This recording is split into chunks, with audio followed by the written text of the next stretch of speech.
We are live, everyone. Welcome. Yo, Very delayed. it's all good. We are here for that Undead Unluck chapter 216.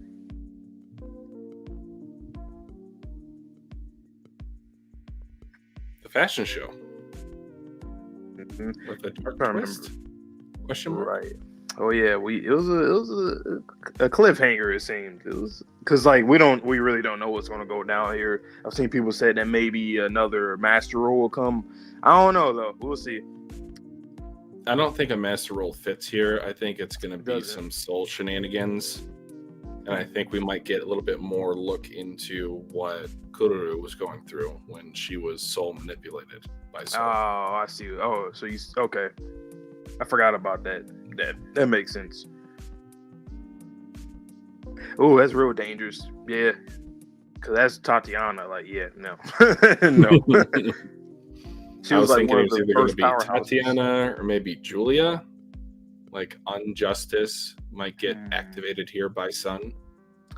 The Julia thing, I could see it happening after this arc, like either at the end or it's gonna happen at the end of a arc, Whenever they use Remember, I feel. like a transition. Yeah, it's gonna be out of nowhere. You're like, oh shit, what's up, Lauren? Yeah, Vince Alves was in here earlier. Sorry about the delay, guys.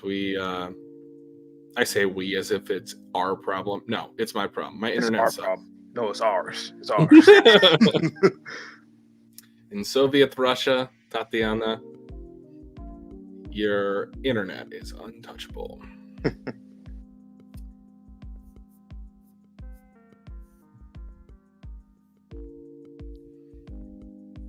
Watching the Olympics earlier, that boy KD was going off. I was like, God damn.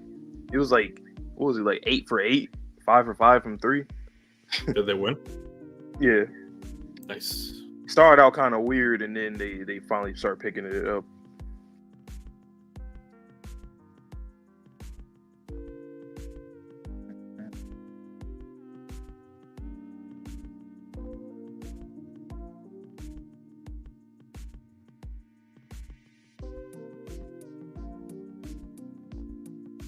And what's the last series, manga or anime that you've seen, like the story actually go to a lot of different countries? Like, how many countries have we been through in this series? Like, Gotta be maybe double digits by now, right? 10? Yeah, like 10, 11.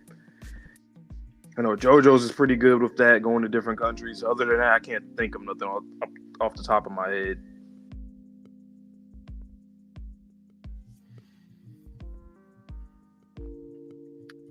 Yeah, I think I started last week, so you could start this one off when you're ready. All right, let me just go ahead and share this link in our Discord, and then I'll get started. All right.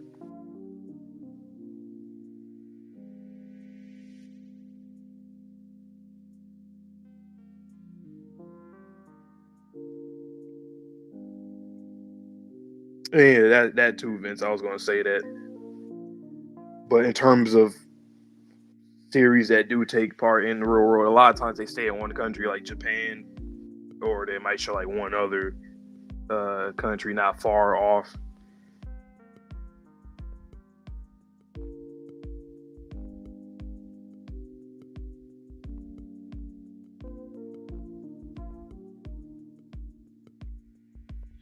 Okay, I am ready to go if you're ready. All right, take it away. All right.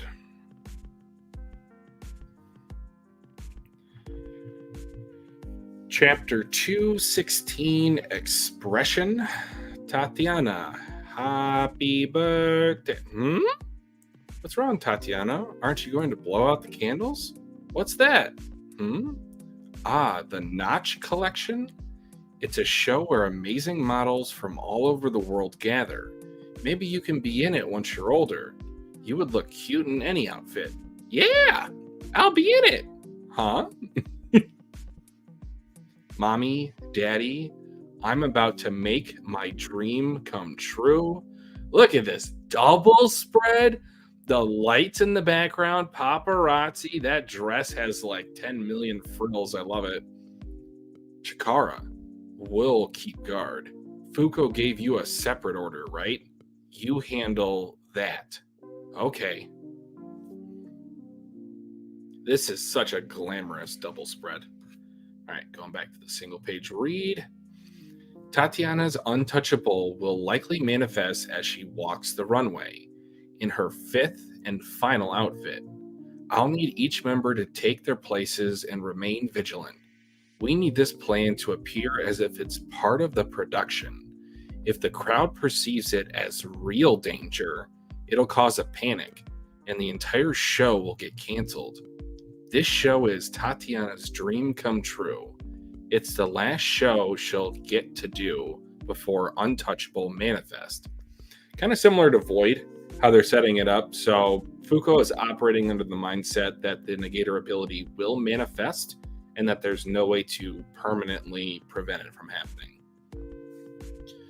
We'll prevent her tragedy, make the show a success, and Chikara, I want you to take the best photo of Tatiana that you can.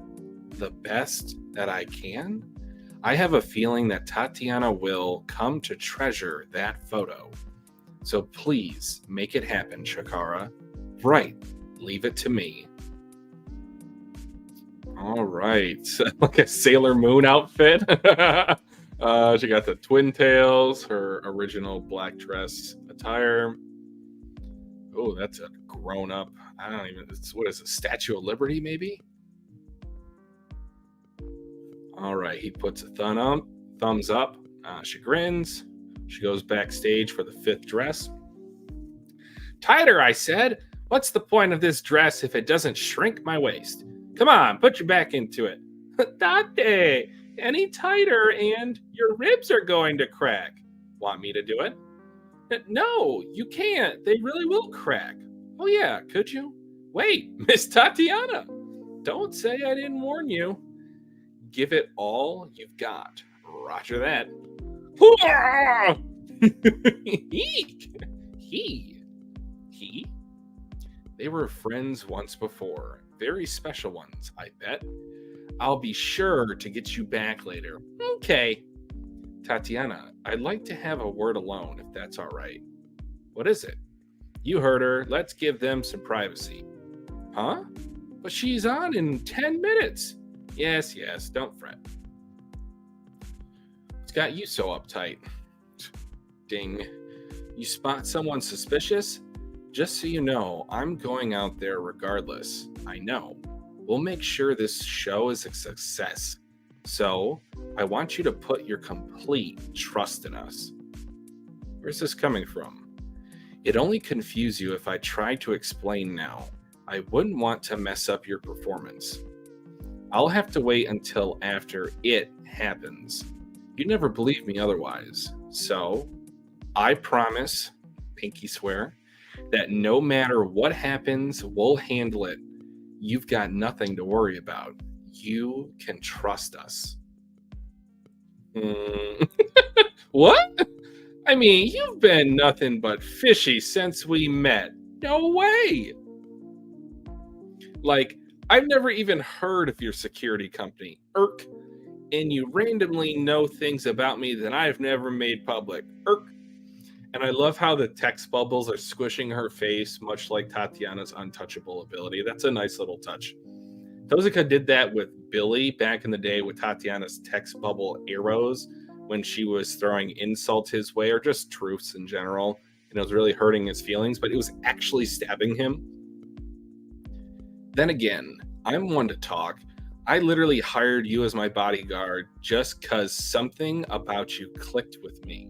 But I kind of think I figured it out, why I trusted you. It's because you like me, right? Out of all the staff here, you like me the most. Pat, pat, pat. Yeah, I adore you. That's good enough for me. Keep up the good work. I'm going to do my job. Miss Tatiana, you're on in 5. I'm off. Right. Dum, dum, dum, dum, dum, dum. There's heavy bass. We prep for our plan. She's coming. Brace yourself. Right. Screw this up, and every person here is mincemeat. Ties back the hair. Don't worry. I've got this. Countdown. 5, 4, 3, 2, 1. Black dust. Now! Whoosh. Whole bunch of smoke. Huh? Smoke? My clothes! What? Right rear, unchanged, set. Left rear, unchanged, set. Front, unmoved, set. Whoa! This is chaotic! I love the way that all the abilities are kind of overlapping, spliced in between. You got some of them at an angle, some of them going behind, some of them in front. And unchanged kind of looks glitchy at the top. What's going on here? Tatiana, can you hear me? Believe in us. The Union is going to negate your tragedy. She's crying because she's so scared. All right, so they did use the smoke technique as I anticipated. This chapter felt a little bit short, not gonna lie. We did get a little bit of backstory and more so the conversation with Fuko and Tatiana just becoming good friends. A good throwback to the bug-eyed face that Fuko's had a couple times when she tightened the corset of Tatiana, I'm guessing. But the artwork, I think, made up for this. If I had to give this one a rating, I'd probably give it a solid 7. Just because I wanted the plot to just move a little bit further, but seeing child Tatiana, even younger child Tatiana, with her gap tooth and her starry eyes, looking at the TV, that's just a nice touch. All right, let me take a look at the chat, see what you guys are talking about.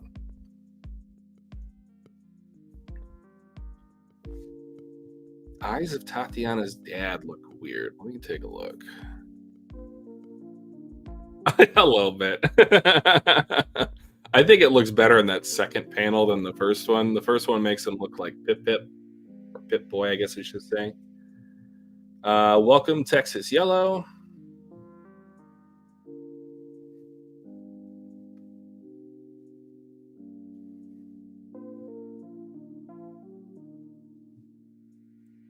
Oh, okay, so that's Billy's. Okay, that makes sense because he also did that with Injustice. That's why it looks glitchy.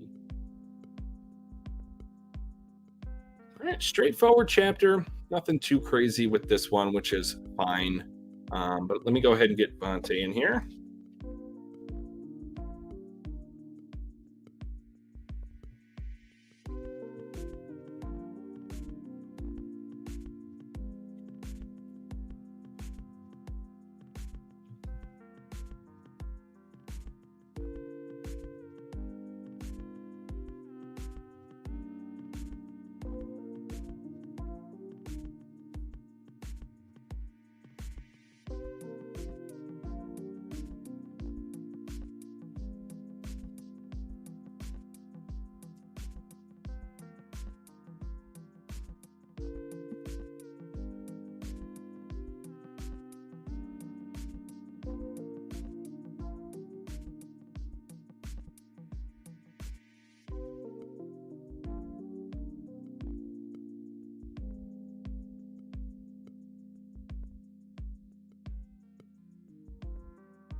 All right. I just came back into my room and I seen the message. Right on time.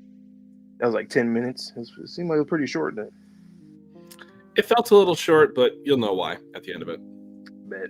Okay. Well, I'm here to react to my react to my reaction. React to the chapter.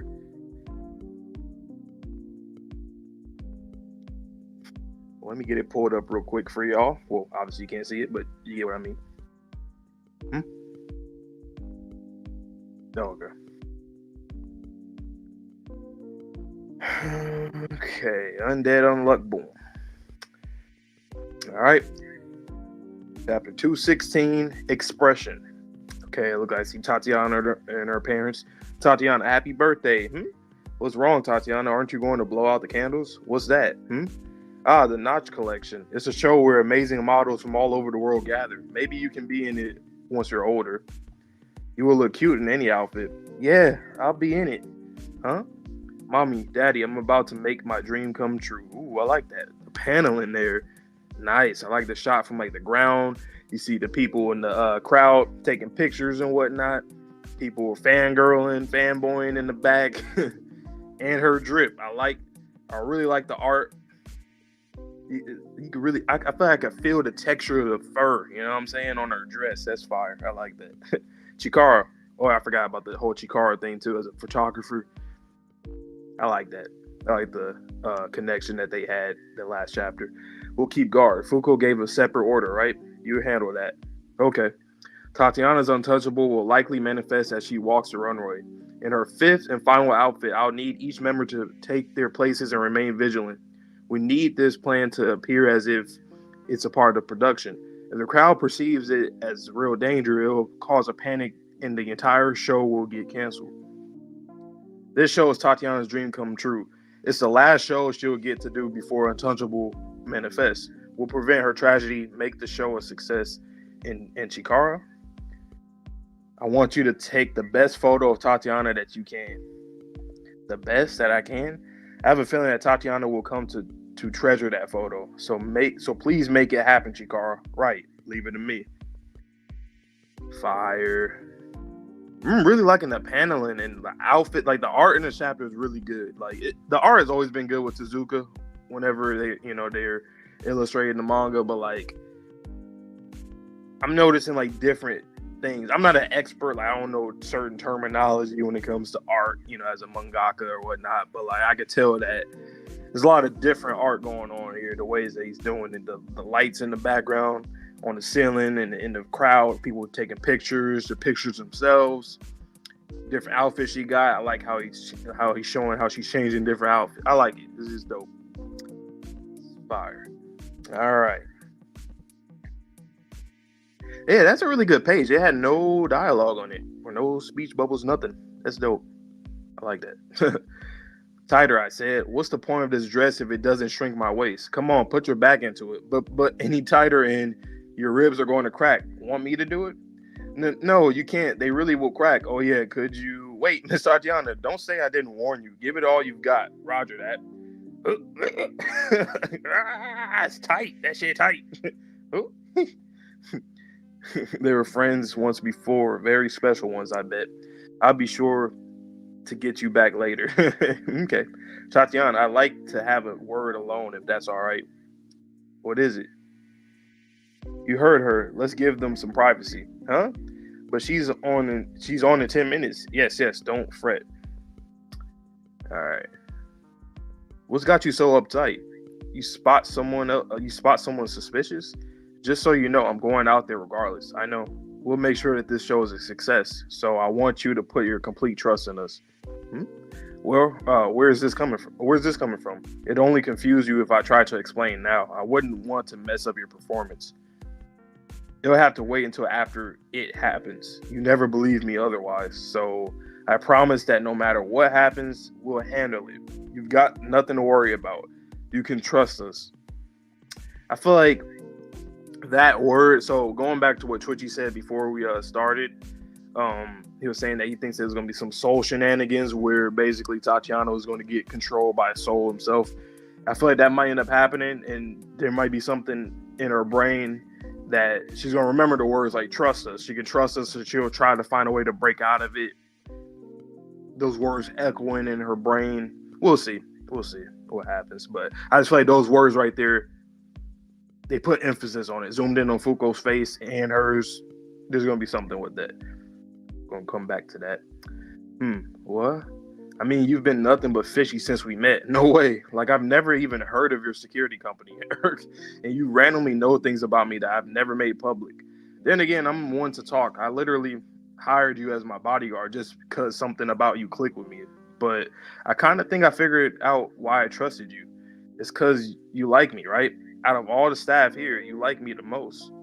Yeah, I adore you. Then that's good enough for me. Keep up the good work. I'm going to do my job. Miss Tatiana, you're on in 5. I'm off, right? And then the pinky swears some more trusting stuff. Okay. Ooh. Look how intense that. I like, man, the art in this chapter, man. I keep saying it. Even with the, what do you call it? The, what do you call it? Onomatopoeia? I don't know. I'm trying to think of the word, but I think that's what it is, right? In comics and manga. There's this heavy bass. Oh, wait. There's a heavy bass. We prep for our plan. She's coming. Brace yourself, right? Screw this up, and every person here is minced meat. Don't worry, I've got this. Oh, he did. He put his hair up. That's the Chikara that I remember seeing back in Loop 100. Countdown: 5, 4, 3, 2, 1. And she's walking. And what's going on now? What? Smoke. My clothes. Right rear unchanged set, left rear unchanged set, front unmoved set. Ooh, that's fire. Unchanged, unmoved,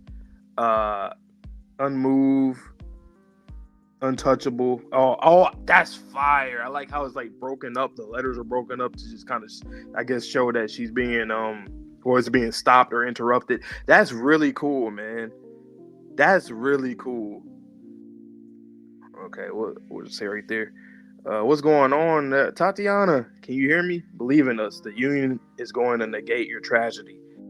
How is this going to go, man? It's like we got left on the cliffhanger again, essentially. But, this is going to be tough. But I don't know. I keep going on and on about the art in this chapter. The art in this chapter is really good for a lot of different reasons. I don't know if this is the correct terminology, but I'm going to use it, and I'll try to explain what I mean by this. I really loved the leveling in this chapter. So what I mean by that, if you take a look at that last page, you see Unchange on top of Untouchable. You see Unmove on top of both of them. Yep. And then you see Billy's version of Unchange still slightly covering Untouchable. And then when you go back to, what page was that? Page 10, where Fuko is kneeling before Tatiana. Tatiana's head in that middle panel is layered on top of the panel above it. So it sort of takes your attention away from what she's saying to her facial expression. And then the last thing that I really loved about like the layering or the leveling of this was page 6. I love the way that not only the paneling is fire, but the way that the pictures that Chikara is taking is layered over specific sections to sort of intersplice. Mm-hmm. And you said earlier that was a quick reaction because a lot of this is just non-dialogue. It's just the artwork, it's the layering, the leveling. And yeah, I thought this was a great chapter. Mm-hmm. For sure. It kind of reminds me of, I don't want to, make the mood go down, but it kind of reminds me of Act Age. Like, yeah, I can see that. With the lights and the setting of it, you can feel what's going, you know what's going on. Like the art, this chapter to me was really good because it's like, I feel like I was there because you see the texture on all of her outfits. You can see all the lights, the photography, the photographers in the crowd, everything. The bass, when they show the bass and all that when she was coming out, it's like to make like a grand entrance or whatnot. And then like at the end of the chapter where you see all of them using their negator abilities and trying to like stop her tragedy. I like how the word untouchable is kind of like broken apart in a way to, I guess, kind of show it's being hindered or combated against. So that's pretty dope. Ooh. Oh, and one more thing. On page 12, you can kind of see Fuko's cheeks getting pressed by the text bubbles. Very similar to Tatiana's power. But that's a callback to when, you remember when I mentioned her and Billy were fighting Unruin, Blood, and Shadow? How her insults were piercing him. So her words are sort of pressing Fuko no pun intended, Mm-hmm. based off what she's saying. And that's just really subtle, and you don't really notice that unless you take a deep look at it. Right. That's why this manga, once again, like just rereading this, you will pick up on so many things. I feel like this really is a series that like you have to. It's almost like Tezuka designed it that way. That like, yeah, you're gonna pick up these books again. You're gonna reread this whole series again. Yeah.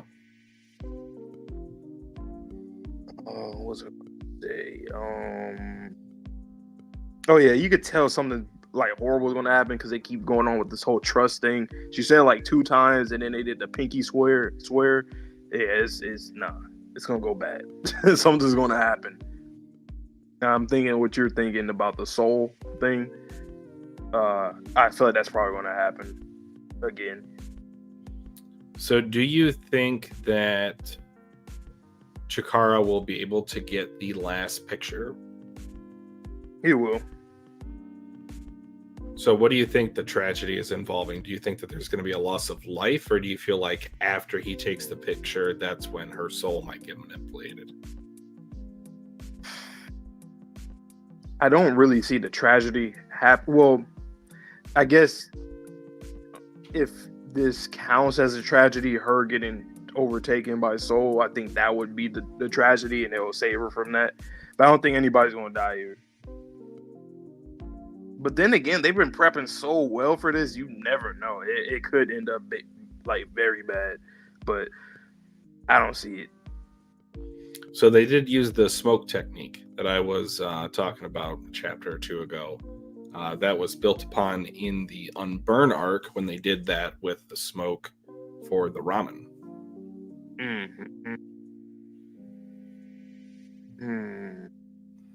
Clicks, I think it'll be more so of like a gravure. I think that's how you say it, a gravure shot. So yes, she will be naked, but her hair will just kind of flow in between, the bits that people shouldn't see. Yeah. I could also see there being kind of like a projection model that they're using with the Union's tech to where they could project any sort of dress onto her body.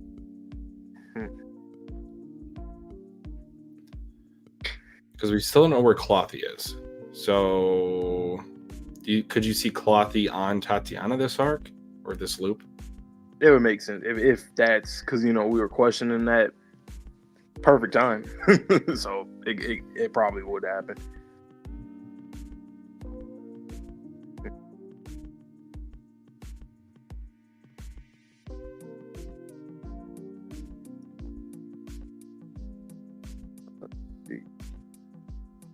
Well, technically, Clicks, he could enter in through the air hole, or there could be a different interpretation of Untouchable this time, or a different manifestation to where, let's just say, for example, because we want to prevent any weirdness here, that her Untouchable is like an Iron Man suit, and then Clothy is just on top of it. Mm-hmm. So he's not actually touching her. And then I guess she could expand and blow him up as much as she wants if she needs to actually use her ability. But hypothetical question. We don't really know. Well, we pretty much know the basis of her ability. But what would happen if Bats were to use her ability on Tatiana? Well, how would that look like? It would be the most spherical egg I've ever seen in my life. It would be weird though, because like you're capturing that space. I don't know. You know what? That could be a topic. Yeah, that's like, an interesting one though. If like 2 characters or whatever, stuff like that. Yeah. Like, what if this character? What would happen if this character uses their negator ability against this character? Who would win? How would that go if they use it at the same time? Welcome, Clicks. Welcome, Gavin. To answer your question, Gavin, I think that might be the one thing we're overlooking because we haven't really gotten in touch, at least on panel, this loop with Clothy. Yep.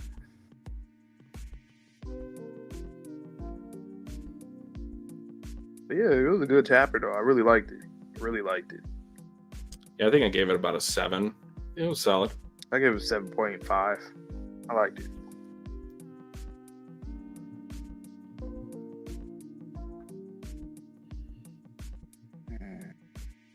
And you guys see the title. Next up, we got another tier list. And it's a really good one too. It's one that's I would say this is probably one of the most anticipated for sure. This one will also likely be one of the longest conversations, so I'm glad we had somewhat of a shorter chapter today.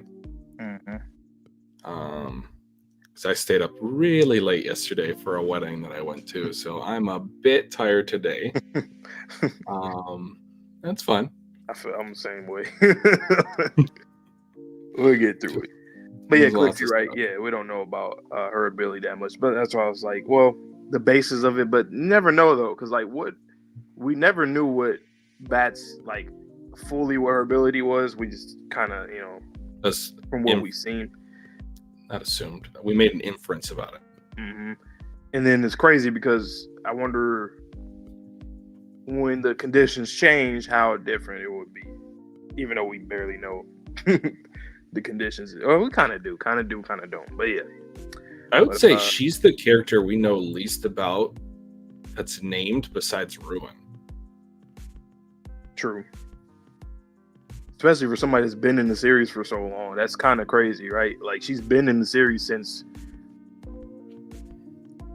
ever since wait a second. Ruin, I mean not Ruin, Rip and Latla. There was a point made that Injustice, or not Injustice, just Justice was very short. I wonder if Unback was ever used on a suit of armor that Justice had in like a very early loop. That was random. I know. I know.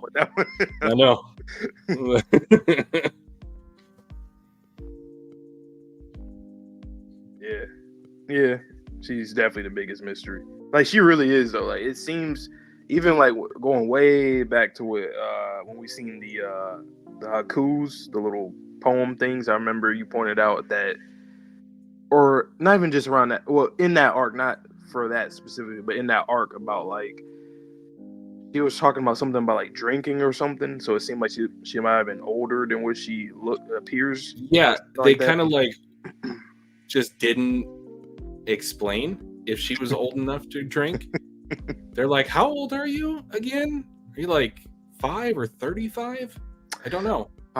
What if it's like an extra meaning to like her ability where it's like she can't get her life back or her time back, so that's why she's like the same. I don't know, something like she can't like give things back, she just captures it, but she also can't get like, I mean, none of these people can get their regular lives back, but like she can't get her time back essentially.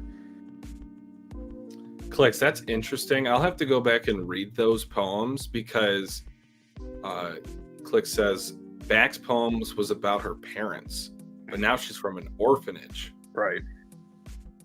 And she looks a bit malnourished. And I don't know why I was thinking of her with that like big fluffy bunny costume. If she was actually like a skeletal structure in there. Or have you seen like the skeletal structures of penguins? No. If you were to elongate the full spine of a penguin, it might be like a 6 foot tall person. Oh, really? Because it's kind of like a mountaintop, or it's like their legs are really. I'll try to find it, but no, it's fine. Well, it's not like gross or anything. I was just thinking about that with Bax. If she was actually tall, if she couldn't get out of the suit, if her bones just kept growing and she had to somehow cram them in that same space.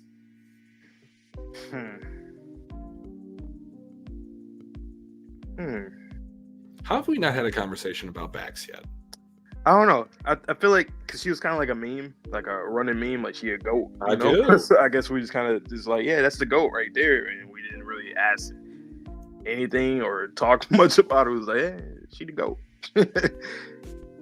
But yeah, orphanage now in this loop. So yeah, she's very mysterious. We didn't even it was tragedy thing. Nothing like we got her. Void and them went out for that mission. Got her. Now she's with us. I'm guessing we're waiting on stuff for her. Like, and I don't think Tezuka's the kind of mangaka that I'll forget. I just don't think he would. But he's definitely the mangaka that I feel like if he feels like a character doesn't really need too much, like when we got obviously Grandpa Ishin, that makes sense because we got Haruka now. But Yusai, I still want more Yusai. So hopefully he does go back to the people who in Kururu that don't have a lot going on with their characters. Because at the very least, I just want at least for them to have like an arc as long as like Engine, for example, something like that. Pretty simple.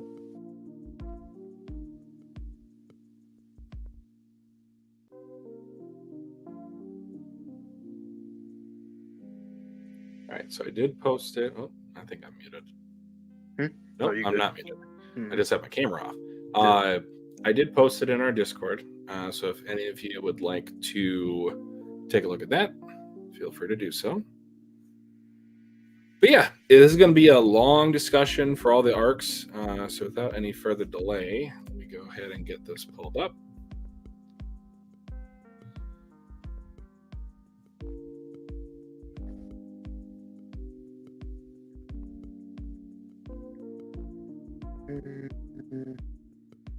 Matter of fact, I'm going to turn my camera off so I can follow along on my phone.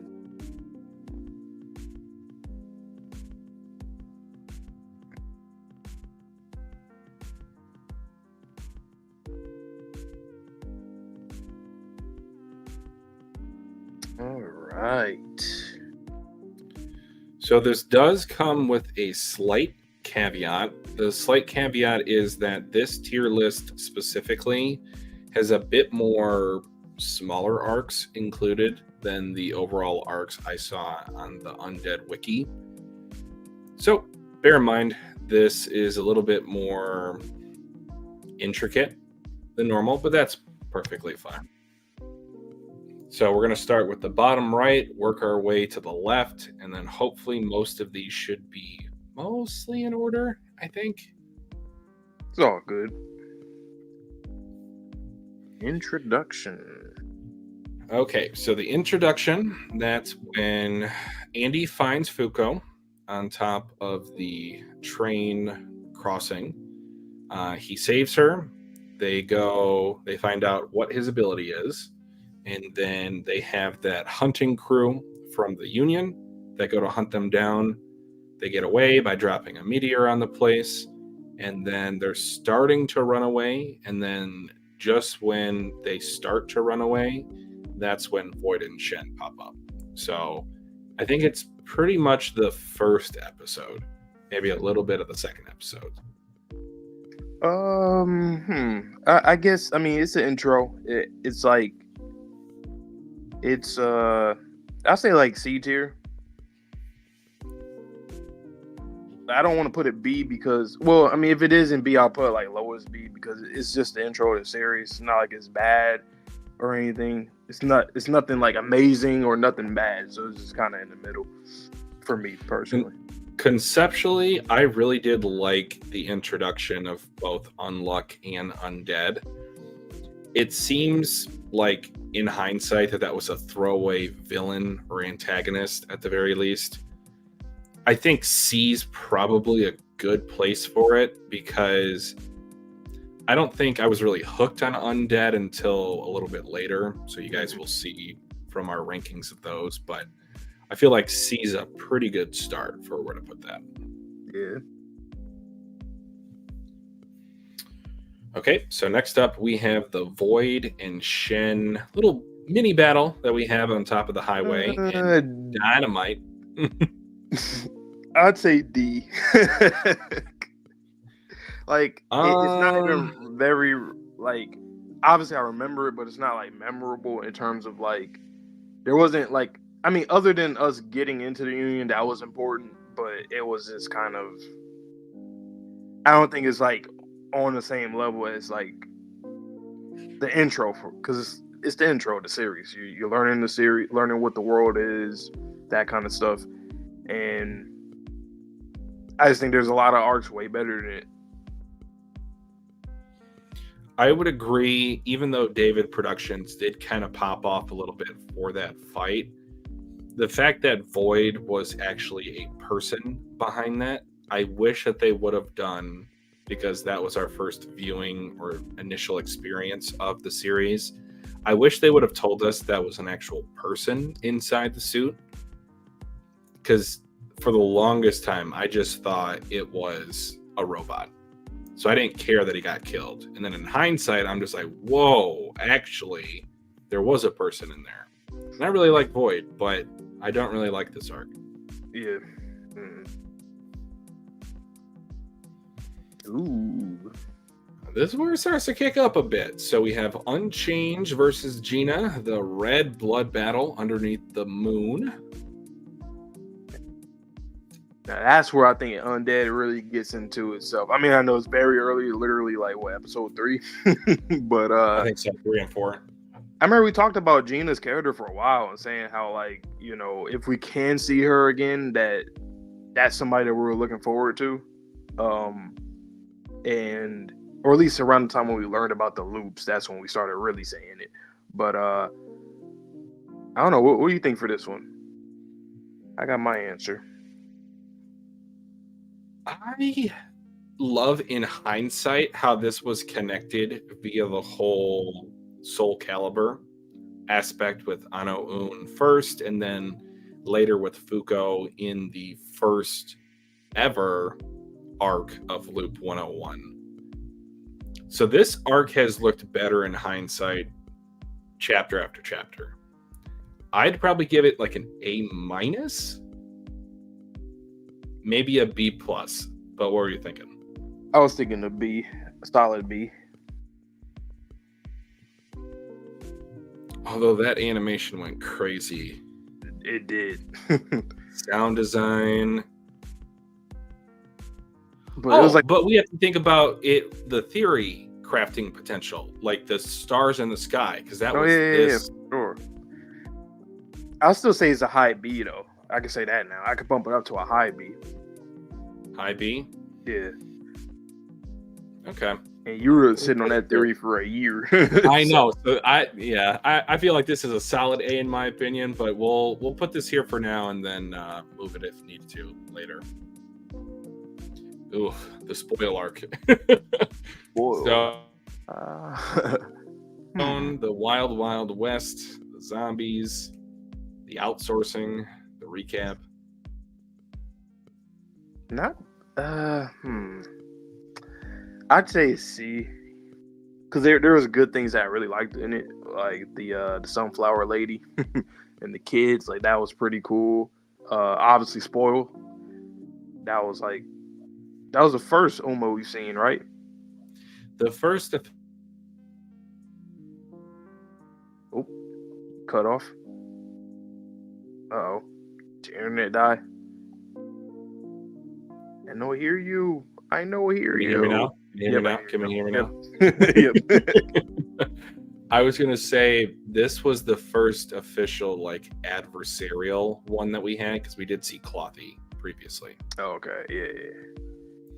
I like the introduction of phases to Umas, and then seeing kind of how that played out, because I would also include all the way up until they went to space, since they split it up this way, to where Shen had his evil smile.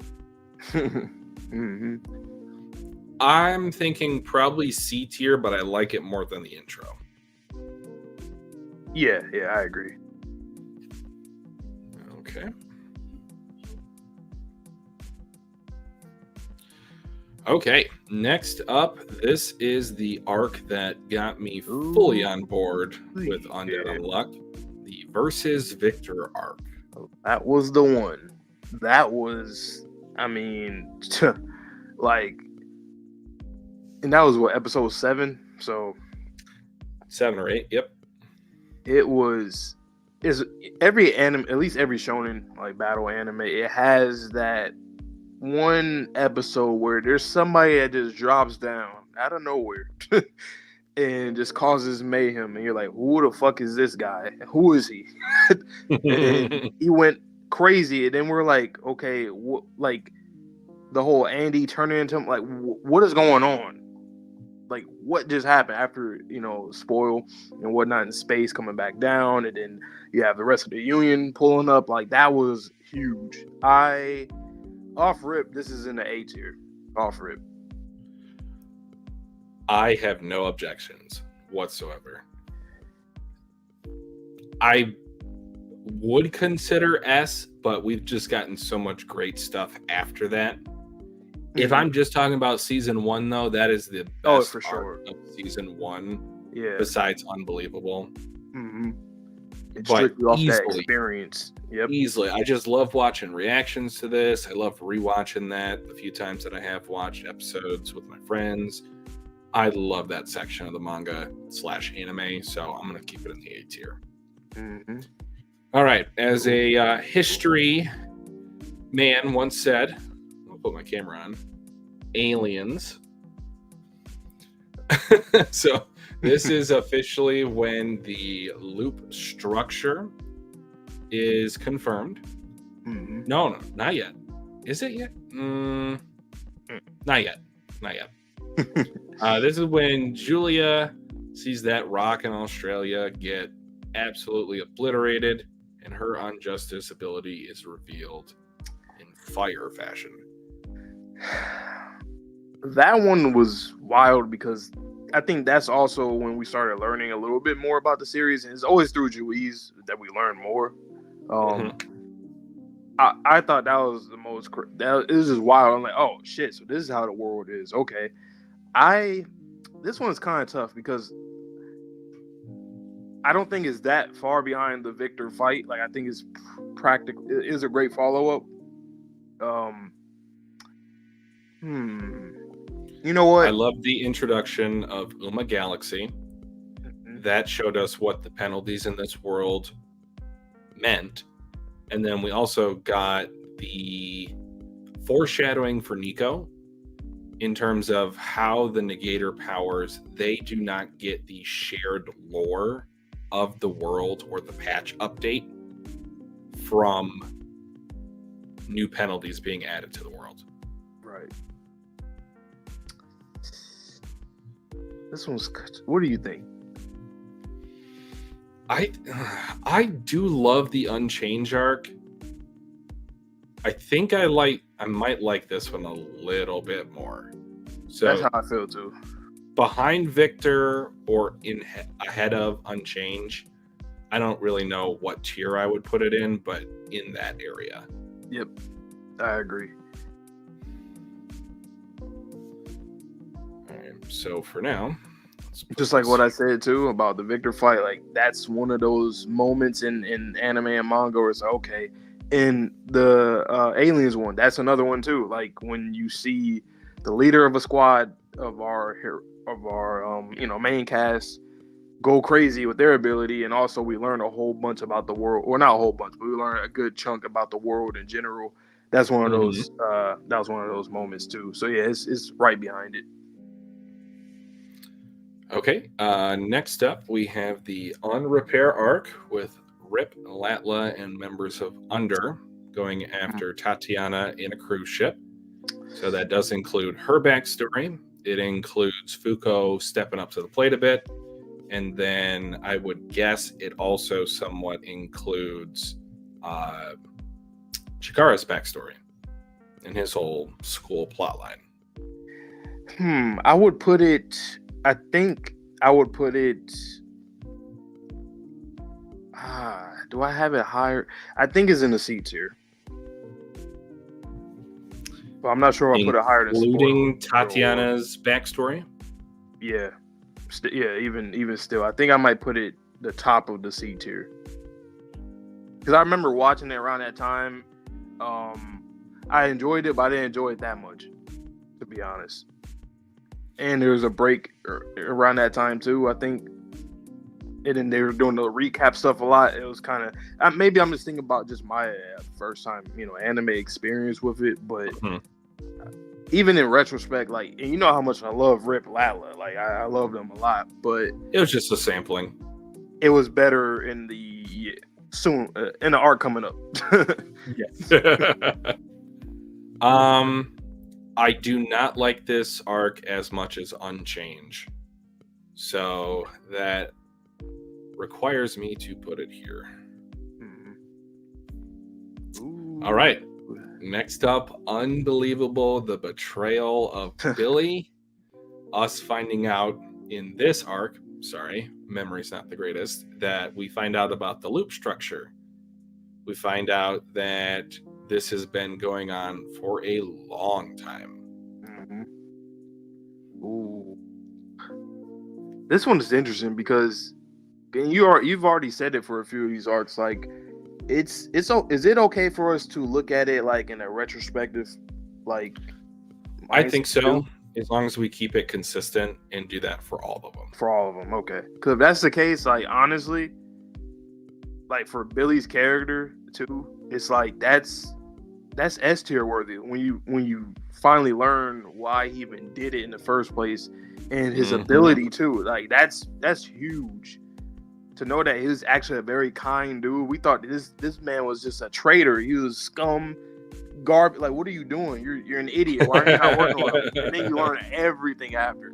And those kind of characters in anime are always, at least in my opinion, are always one of the most compelling characters because you don't know why they did something, and then you learn it way later in the series. Like, oh wow, that's actually insane, and it keeps you at the edge of your seat, and you want to learn more about these characters. And that alone, from the moment that it happened, I wanted to learn why did he do this exactly, and like, yeah, it was like, why did this guy do it? He seemed like he was such a kind dude, like the dad of the group or the uncle of the group, and going, and then him and Tatiana and him leaving, and then going all the way later in the series to learn. It's to me, it really has to be S tier. I'm not gonna lie, man. It's just Billy coded. And like you said, we learned about the loops and stuff. Like, that's huge for the series as well, because that's like, ever since then, the word loop pops up in our streams like 30 times, if not more. Probably more, every single stream since then. I don't know why. Nope, it did it again. But I think no. Okay, yeah, I can hear you. Can you hear me? Can you hear me? Can you hear me? Okay. Yep. Initially, I was not thinking that this was S tier, but I think you've convinced me. And especially like around that time was when I feel that we were starting to get a bit of a following with the anime and just watching it every week. So I do have fond memories of this arc. So that will be our first S tier today, guys. Yeah. It's funny because initially I was thinking A tier, but then once I asked you, like, okay, so can we do the whole retrospect thing? I'm like, okay, yep, S. I mean, as long as we keep it consistent, yeah, that's fair. We have to. You think it was butchered in Anime Clicks, the Unbelievable arc? In what way? Because I thought that was like the dopest shit I've seen, or aside from Victor and Joey's. Because I remember there was a few things that in the anime it actually did that it did not do in the manga. So I want to say that it actually showed injustice activating, and then it did not show that in the manga, or something along those lines. Okay. The pacing of it.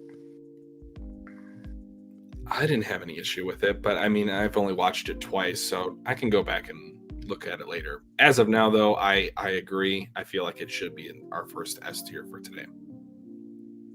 He's always in S tier. Like, he was on the cover of what was it, volume 14 or 13? I think so.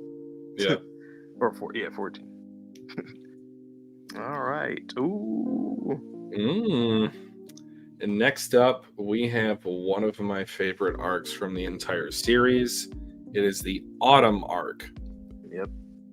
It's so since you said it, you put it, because I think I agree. I think at the moment, at like this point in the story, this is the best arc. Yep. For And sure. it could not have come at a better time, considering that was the ending of season 1. Mhm. Because that was what propelled us, in large part, I would say, to get into the manga reactions. Yep. If it wasn't for Ano Un, that whole backstory, Man. satisfying conclusion, what's going on with Rip and Latla? Who's this bunny person? We finally got a goo in the story. There's just so much about this arc that I love. And that's not even to mention all of the memories and inner conversations that Fuko had with Andy, with Victor. It made them stronger. It was a training arc, a flashback arc, a revelation arc, and then the climactic finish versus Uma's Autumn. It was phenomenal. Yeah, Vince, I agree with you, but we're going based off of like stuff later in the series. But we're still giving you like 2 answers to it, you know, like at the moment how we felt, and also, you know, later on in the series, how does, like, for Billy, for example, how does that play a key role into like his betrayal earlier. But yeah, Autumn, I did not like Autumn, the actual Uma. I didn't like, you know, but the arc I love. Oshiete. Ano Un, that was just like, that was out of left. It just came out of nowhere. We did not expect this character to have that much. Like, that was wild. I never seen. Well, I can't say I never seen, but not much though. That kind of character is really strange. You don't see a character like that often.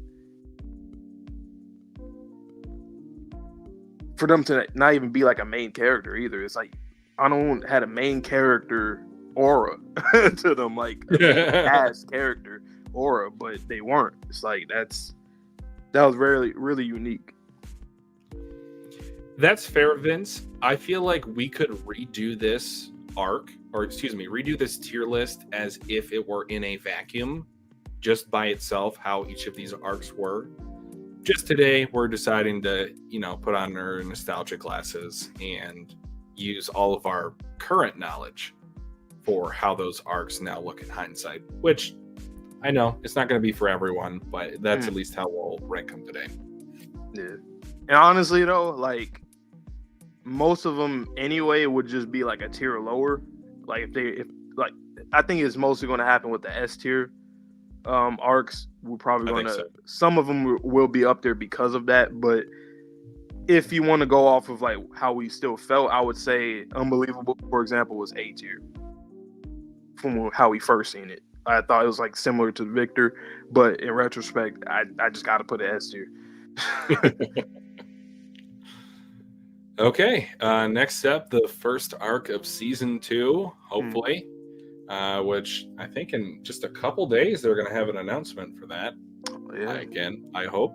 But that's going to be the winter arc, so the short and sweet tete-a-tete of Billy and Burn versus Juice and Spoil. I kind of don't know where to rank this because I really liked it, but it's very short, so it's like, not that it takes away from it, but I love the conversation though. I really love their conversation. True, because it affected both of them later. I would say that this arc I like a lot because of the fact that this was the first moment that Fuko decided, hey, I'm going to make a decision on my own. You guys can wait for me. Mm-hmm. I don't know. Was that this arc? No, that's later. I'm kind of getting them confused a little bit. So, but she does lose her arm in this arc, which was a crazy way to end the bout. I remember the artwork being really cool. Yeah. This one. Mm-hmm. And just the conversation, both of them were like in the same boat. They felt that they were, they had to take on the burden themselves with their factions or whatnot. And it's like, damn, you guys are saying all these things, but it's like, do you realize if you work together though, like it would be much better? And it was even that, when you think about it too, that one in retrospect is crazy as well from like Juice's perspective, because she's been doing this so many times, and this is like one of the first times, at least to our knowledge, that we have seen a trader that had the same goal at that. And she even cried. She cried to him, I believe, if I remember correctly. Well, not only that, this was the first loop, from what we know, that she sustained like a heavy bodily injury. Yeah. She was just using her power to the utmost up until this point, and then you couldn't use it that way because Billy didn't want to betray you. He just had to. Although I will say this really got me confused as it related to injustice. I didn't know for the longest time how that worked in this particular fight. If I had to rank this, I feel like B would appropriate. I agree. I would. Yeah. Where in it though? Do I like it more than both of those? I mean, that's kind of tough. I don't think so. At least I don't like it more than Aliens.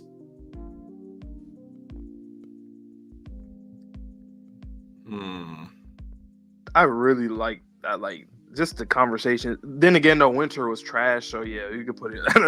Okay, fair enough. That's the deciding factor. Yeah, Vince. Mm-hmm. Okay, next up, the summer arc. So we defeat another. Not just that seasonal, either. And we had the Fang versus Shen development. That's easily an A tier for me. That's when like, because I liked Undead a lot, but like once we got into that, I was like, okay, this manga is I'm here for it. My ears perked up. I was like, okay. It was so, once again, kind of like out of nowhere. I did not know Fang would be this kind of character. Like when we seen him just all, hoodied up or just, mystery man. I was like, okay, he's just a martial artist. Okay. And then we learned that he has his whole relationship with Shin being his student. And then you learn about like what he did to his disciples in the past. Like it was wild. That was like really wild. I was like, whoa, this character did all this. And then the philosophies that they have too. I just always love anything that has to do with some kind of like different kind of like, Chinese or Japanese folklore. It's just dope. And then defeating Summer was great to see too, because they did their thing right there. I loved how they utilized the first instance of teamwork negator abilities to defeat Summer. That was a combo move if I've ever seen one. They used Unmove, they used Unstoppable, they moved Untouchable, Unluck, Undead. That was a full team effort. And They were able to defeat the Uma Summer that they had never defeated in any other loop, which is significant. Yep.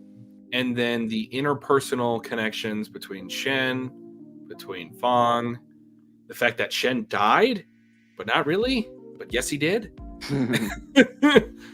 I would say A tier is appropriate.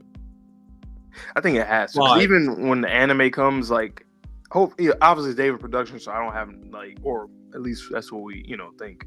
Yeah, they did confirm it, right?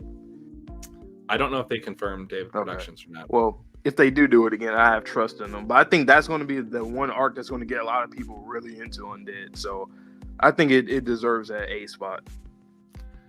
I was going to say, I think I still might like the Victor arc a little bit more because of what it did for the series. I like the Summer arc a little more because we got a few different things out of it.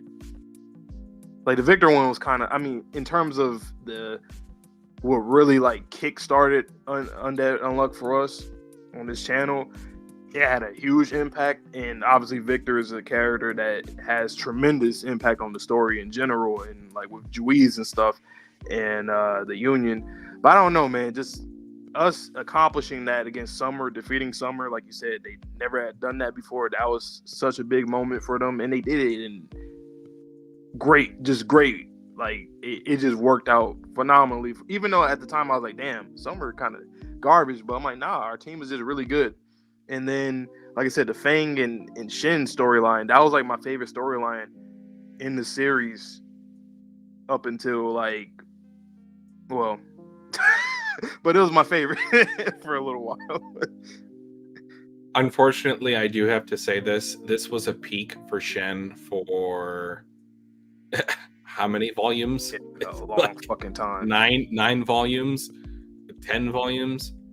And we got the gold I Fang. will. No? I'll place it. Yeah, I'll place it above for Best Mom Fang.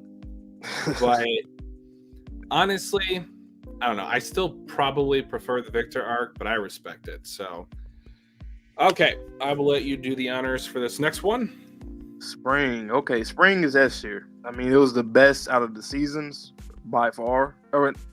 Yeah, by far. Yeah, it was the best Uma. Like all the other ones were like, I mean, Winter was just ass. Autumn wasn't like ass. It just, you know, I didn't say care for Autumn, but I love the arc in general because of the characters in it. And Summer, obviously, it was like, I don't know. I can't really talk shit about Summer. I just feel like we just really just, you know, we're just good. We're just really good. We worked together. It got him out of here. But Spring by far was the best Uma at this point. Like in the whole series. Like, of course, Burn is up there, but Spring was that one. And then obviously with Fuko taking the stand, being the leader. Also going with Under, right? That happened right after the Summer arc. Yep. Confessing the love to one another. We have the full circle moment between Uma Spring and the Ishin family. What did he say? He said Fang really got that dead anime mom hair. He really got that braid. Yeah, he's dieable. Yep. It's over. I mean, he's already died twice, technically. Gavin, yes, we will come back to these tier lists once the series ends for a full kind of retroactive type of experience. But yeah, like what else do we say about Spring? That was the best arc. Honestly, what else do you want us to say? I personally wanted, just for a little bit more, I know it couldn't happen, but I did want Under versus the Union to be like a little longer, because we only got Chikara and Top against Creed, which was phenomenal. Fire. And Andy against Billy, that's when I really started liking Andy like a lot. Cause I was like, oh damn, he's different. Like, he was talking. he was basically telling him like, you're stupid, Billy. What are you doing? But obviously, you know, we know what Andy didn't know at the time. But it's a lot. But I just really did wish that they fought a little longer. Maybe that would have really cemented it as like top 3. It still might be top 3 arc though, to be honest. It might be. We got to see though. There's still a lot of other arcs left. Okay, next up is the Uma Seal arc. Ooh, okay. So they just finished defeating Spring. They're celebrating, and Fuko gets stabbed through the back, through the neck. Andy then has to go on his Ghost Rider adventures. He has to find different Umas. He encounters Lucy. And then as he is heading towards and over all the different Umas, we get a chaos scenario potential. And then he goes to the castle where Ruin is rumored to be at. That one, once again, Andy was on a streak around that time. The coolest shit I've seen in the series is still from that. Like, wasn't that when he used the whole skin shit, skeleton, and I'm gonna separate my blood that was from the my wildest skeleton, from my skin. Magma, gravity, color. Like, he was just going insane. He was. And then we got introduced to the soul stuff with him and Lucy. So, where you put it? I would say A, but behind Victor. Yep. Oh, behind Victor. Damn, you really like that one a lot, huh? I do. I'll I let you mean, have it there since you got. I got the okay. other one. I was gonna say, like, tell me why you think it's still better than the Victor one. Just because like it's Andy, man. It's like this is our MC. Like anytime I see like an MC like going off, like just going crazy, having a streak. Like it wasn't even just. I know it's just for this arc, but he was having, in my opinion, a time since Spring arc going into this one, and I don't know. It was just one of the coolest shits I've seen, and this is me talking in the meathead because there was a lot of meatheadery going on there, but it was. I don't know, man. I mean, to be honest, though, they're not far off either way, in my opinion. So, I would agree that the summer arc is slightly better than both of them. Well, at least better than Seal, but yeah. So we'll just keep it there for now. That's okay. yeah. All right. Next up, Undead versus Unrepair. So Andy gets temporarily freed from Seal's clutches by working with Lucy to develop his soul. We get Peter Pan / flashback of when or what he would like his future to look like. He gets out. Ragnarok has been accelerated as Ruin and Seal are flying away. Andy goes up against Rip, and eventually Rip and Latla both pass away. In terms of like high emotions, that was probably one of the first arcs that I felt that in. My answer, I think, is in the A tier. In terms of where to rank it, because that was like the beginning of Ragnarok too. Yeah. So,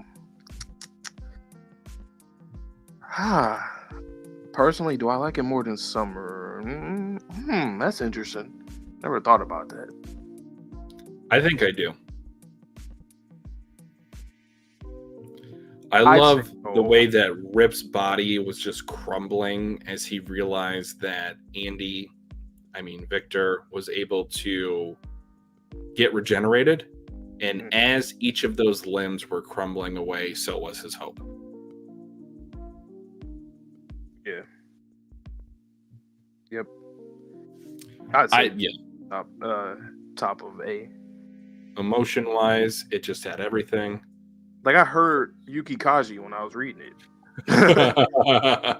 Plus, that was like my favorite volume for a while too. So yeah, it's definitely top of the A for me. Okay. All right. Next up, the Uma Ghost Saga with Nico and Untouchable. Uma Ghost and the Soul Attacks. Fuko being brought back to life. And then the Ichiko, Miko, and Nico conversations.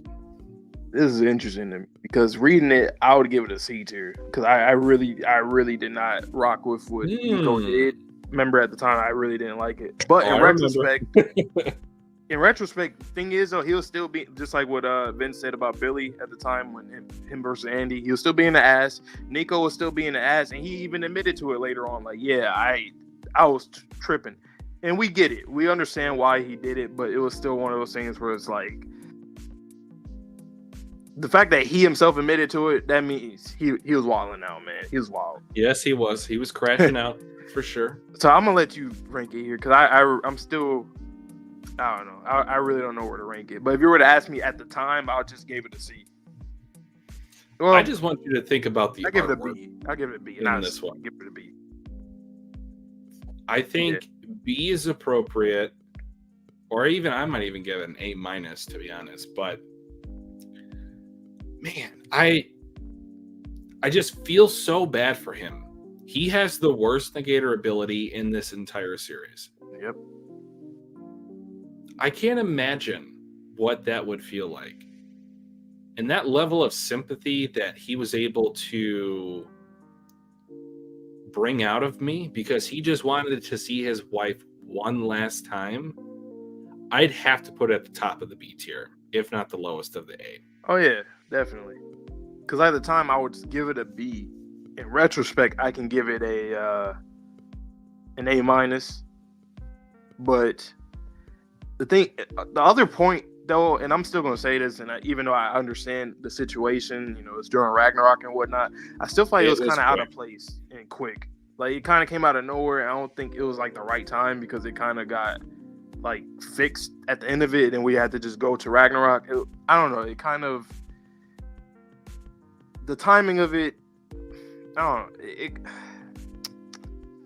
Well, granted, like I get they it. were doing a bunch of prep work in order to delay Ragnarok, and this betrayal sped it back up. True. Yeah, so I it agree. did have some consequences. I would personally, like I said, either highest of B or lowest of A. Yeah. But, yeah, I get it, Vince. I get it. I got it back then. I get it now. It's just that, other series, they let stuff breathe even when it's, it's anime and manga. Anime and manga time is come on now. 5 minutes can be 20 episodes. You know what I'm saying? So it's like things could have been dragged out a little bit for my liking personally. Or at least more foreshadowing to that or something. Because it came out of nowhere. There, like usually when you see moments like that where a character just completely just, aside from Billy, I think that was just done how it was supposed to be done because you would never expect that regardless. But with Nico, I felt that just looking at him, the eye bags under his eyes, him being like essentially like the right-hand man to Juiz because he was the one that was over all the science stuff and weaponry and helping out everybody in the Union with their weapons, armor, their abilities in general. I just felt that it was, as a fan, just looking at it, it's like, now is not the time. Obviously, I get it, and I understand why it happened, but it literally was like, now is not the time. That's how I felt at the time, and I still feel that way. And Nico agrees with me, so he agrees. He agrees. I think it's funny whenever an author purposely writes something that is supposed to piss people off. Yeah. So the best example I can think of this from a personal level is Gabby from I literally thought of that. That's crazy. I know you were. She is purposely written to be the same character as the MC. I'm not going to get too much into spoilers, but I hate her. I hate that little child. And I don't care that I hate her. I don't care that she's supposed to be the other side's version of Eren. I really don't. And I feel like Nico, his kind of I don't want to say development, but like his story in this arc is meant to piss you off. Like Vante is completely valid in the way that he feels. Man, I get it. I watch wrestling. There's heels. The bad guys are obviously bad, and they work the crowd, and that's how it's like. I get it. It's just that's the point of it, which means that it's good, but I still wouldn't put it up there with some of the other ones, in my opinion. I get it. So that's why I put it in B tier. But enough about that one, because it is time for Ragnarok. Easy S. That's the highest S for me personally. You like it more in spring? Yeah. That's literally end of series type shit right there. Like that's it, like they did an end of series there better than most series actual endings are. And that was just a sample of what we're going to see in whatever, in the last arc. Artwork, incredible. Chapter 131, unforgettable, no pun intended. And just unsettling, generally speaking. Sun seems undefeatable. And I know that we've done a lot of work in Loop 101, but we've got so much farther to go. I don't care that we've defeated a couple Master Rules. The Master Rules are not Sun. And there are multiple Suns to deal with. Ragnarok, for me, how do I want to put this? There is an emotional aspect to it, but I feel like if you are a betting man in terms of the anime, of what arc would I cry in, I am 100% going to cry during the spring arc. I may or may not cry during Ragnarok. I think Ragnarok gonna make a lot of people cry, man. Well, it's like think about it from like Fugo's perspective, looking at all these people protecting her while she's and just her watching on. Well, she can't even do anything about it.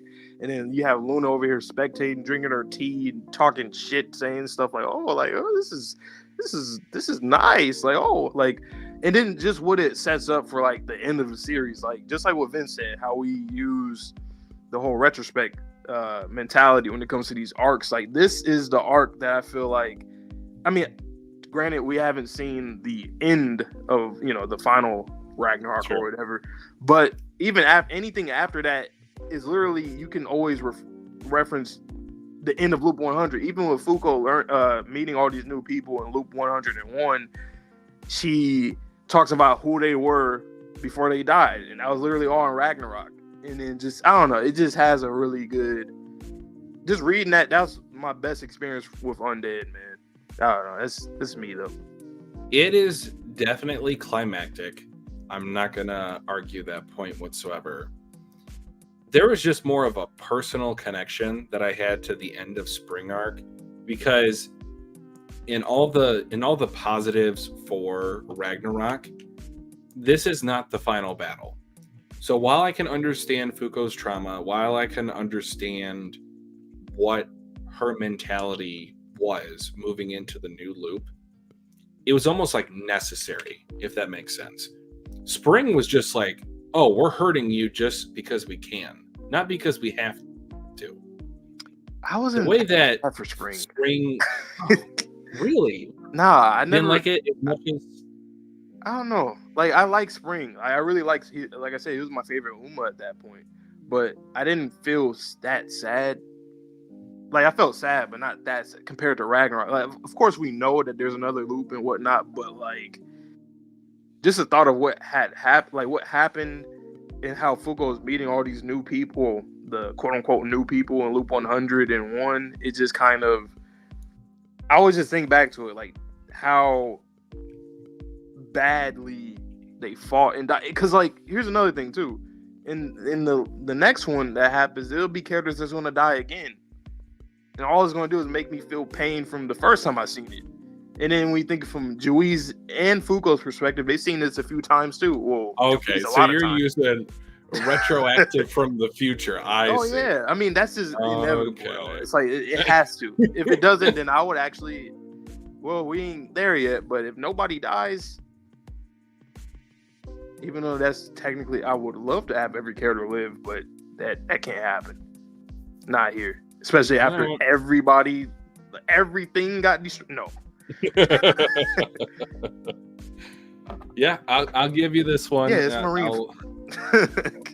Well, let's not talk about that because I don't like Marineford. What? Wait, what? Wait. When the hell? When was that? I never knew this. It was so like, I don't know. Like, it's not my favorite, but it's definitely top 5. You want to talk about pacing? Let me think. I got Whole Cake over it. I got Water 7 over it. I got Dressrosa over it. Do I? Ooh, so that's 3. I might have Egghead over it by the time I get caught up, and then that's 4. Is there another one pre-time skip that I like more? I don't know. If it's top 5, it is literally 5. Damn, I didn't know that from you. Wow. Learn new things every day. And I say catching up with Egghead, guys, because I likely will be doing a stream or streams these next few days. So if you're a One Piece fan, check out my channel, a little self-promo here. Because I will be doing that, hopefully with Vontae in the next couple days. If he didn't... list too. You didn't get too turned off by my Marineford take, but I'm getting ahead of myself. Let's get into the new Union arc.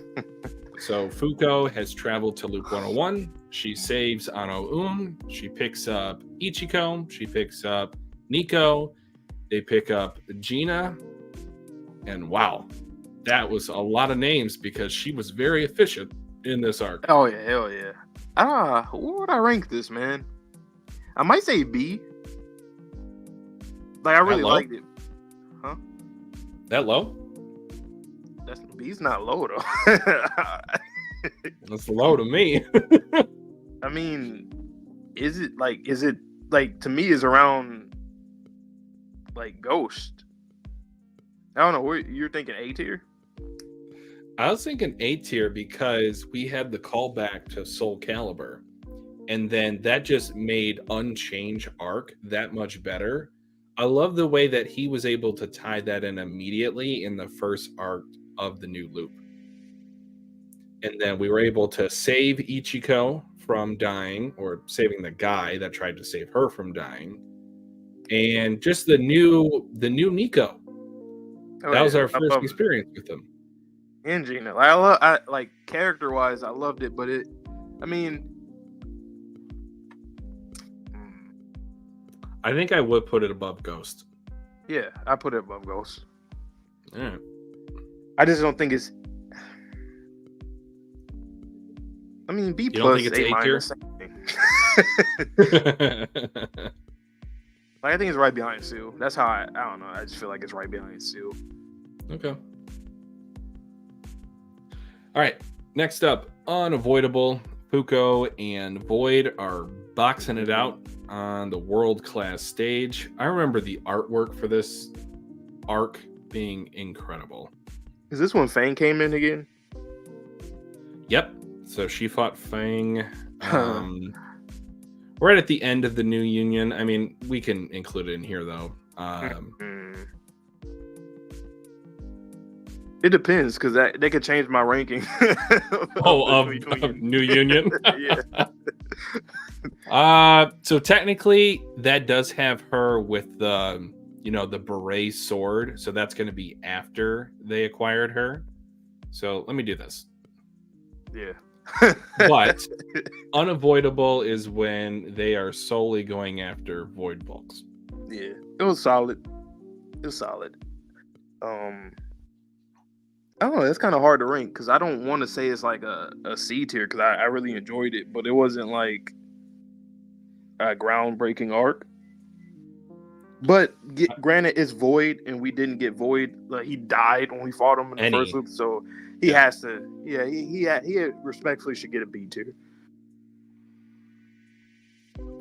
I feel like behind Winter is where I'd put it. So a little bit more than Unchanged. Do I like it more than Unchanged? Like, you know what? Yeah, I'll put it above because even just Gina in general, like, she was dope during that arc. So she gets credit for that too. Okay. Oh, I love this one. The Negator War. So we are going to go pick up Billy, Creed, and Tella in a jungle with newly acquired Yusai on the team, guns, camo, fire volume covers. Love the setting. Probably one of my favorite settings for sure. Agreed. Where would I put it though? Where you put it? Let me think. So we had to pick up Ishin. Oh, this had the Sean glow up. Or at least the start of it, I should say. Yeah, I still didn't give him credit yet, so.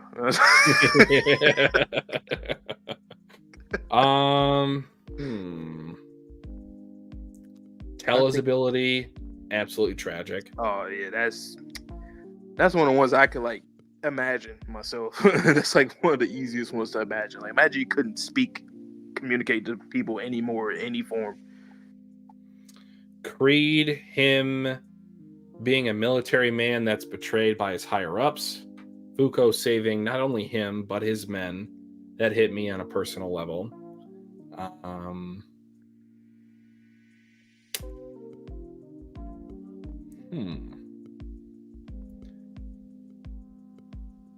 I'm thinking low A or high B. I think I do like it more than Seal, or definitely more than New Union. Yeah. All right. Do I like it more than Seal? You know what? there are some detriments in it, like the Yusai and Grandpa Ishin. That is true. Like that really is a blemish still to this day. Like it really is. Just, what's he doing with Yusai, man? I don't know. I really like Yusai. It's like one of those, everybody has to have like an obscure character that they really like. She's probably mine in this series. Like I really like Yusai, but there's nothing to really go off of it. She's just badass. She looks good, and she's funny when she has dialogue, but she don't got it a lot. She hasn't even gone on a lot of the missions, unfortunately, because I don't feel like she has a proper use or control over her power yet. Yeah. At the time, though, she was going off during that arc, but that was kind of like the peak of her performance when it comes to the... But I would say... Yeah, probably there? Yeah. That sucks, because I really thought this arc had a lot more potential. Like, this could have been S tier. Yeah. If you told me, like, up until that point, before I started reading it, that we were going to have a Negator War arc, honestly, at the end of it, the Negators didn't really fight each other for too long. Although I will say the whole... what do you want to call it? The duel between Billy and Fuko was pretty crazy on top of a falling UFO. I saw something funny. What will happen with Undraw versus Unback? What happens there? Moving on. We are going to space, guys. It is Unfeel. Let's save this child who has been born and raised, literally speaking, on a spaceship in outer space.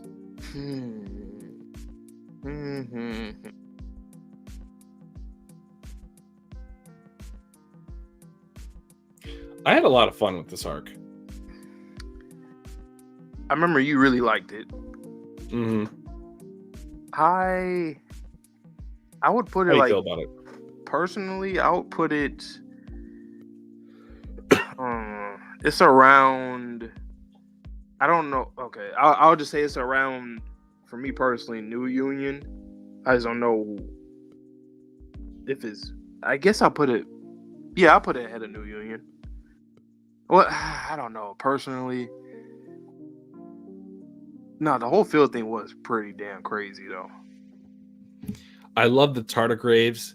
The fact that a mangaka finally put in tardigrades to his series. I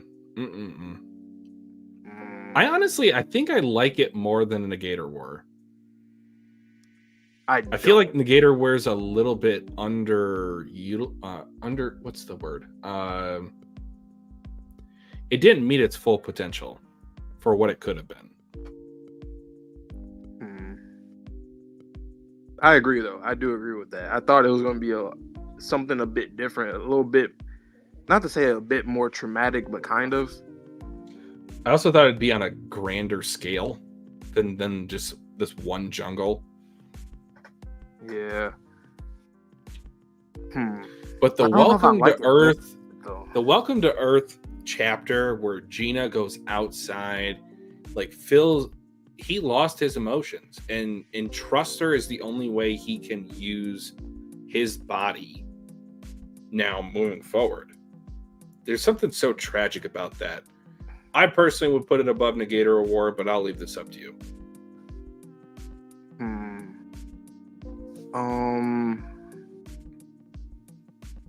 I'll put it behind Negator War, but they're like very close for me. I think this next one we might fight a little bit. Oh yeah. No pun intended. No, we might not.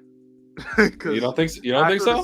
The same way I feel about the Negator War, I kind of feel the same about this one a little bit, not too much, but okay. I think I was mostly satisfied with this one a little bit more. All right. But I think it is an A tier. I just don't know where I put it. So you could. All right, we are definitely fighting. I feel like this might be like a C tier for me. Oh, that's wild. That's a wild take, boy. That's wild. Hey, boy, that's wild. For me, it was just like you set up this tournament arc and then you made a mockery of it. I hate the fact that this was, oh, well, Shen's ability, he'll be fine. We'll just manifest it. And then, everything will turn out fine because we've got flying clouds and tsundere masters and Fuko now wears a gi. I don't know. There's so much about this that feels like Shen peaked during the summer arc. I will not move from that hill. I will die on that hill. And the fact that this was his, quote unquote feature in Loop 101, it was so bad. But you know what's funny? That's the thing though. What's the thing? This is Fang's art, man. Like, you see, I turned from a Shin fan to a Fang fan. I was like, you know what? Maybe Tezuka's really trying to tell us that Shin is not that guy, pal. It's actually Fang. Because every time I like these arcs, it's mostly because of Fang. I'm not even gonna lie to you. Well, the first one, not so much because I was like, okay, this guy, what's wrong with him? But I was so intrigued. I was like, what kind of this? He's crazy. And ever since then, his stocks kept going up. I feel like this arc, I will say I was kind of disappointed in it to some degree with the like the Mui and May stuff. I thought it was going to be I don't know. I thought I'm not gonna lie to you. I kind of wanted some kind of trauma to happen still. I think that's what I'm saying. The trauma was that he was going to kill Rui. You could say that for almost all of them, though. So it's kind of unfair. I felt like just because of the fact that you put it on a mountain, if you had made it like a half a size mountain, she would have died. You wouldn't have been able to catch her before she fell that distance. It just so happened that they were on the top of Mount Vesuvius to where they wouldn't have been able to not save her. I'm not changing my mind. I'm not changing this. Mama saying, I love this is a C tier. Oh yeah, we're putting it in B though. So, but like like the thing that I really like too is when Fang started to really understand, like, you know what? Because he was trying to force himself at a point to think like, man, staying young and just living for a long time, that's the life right there.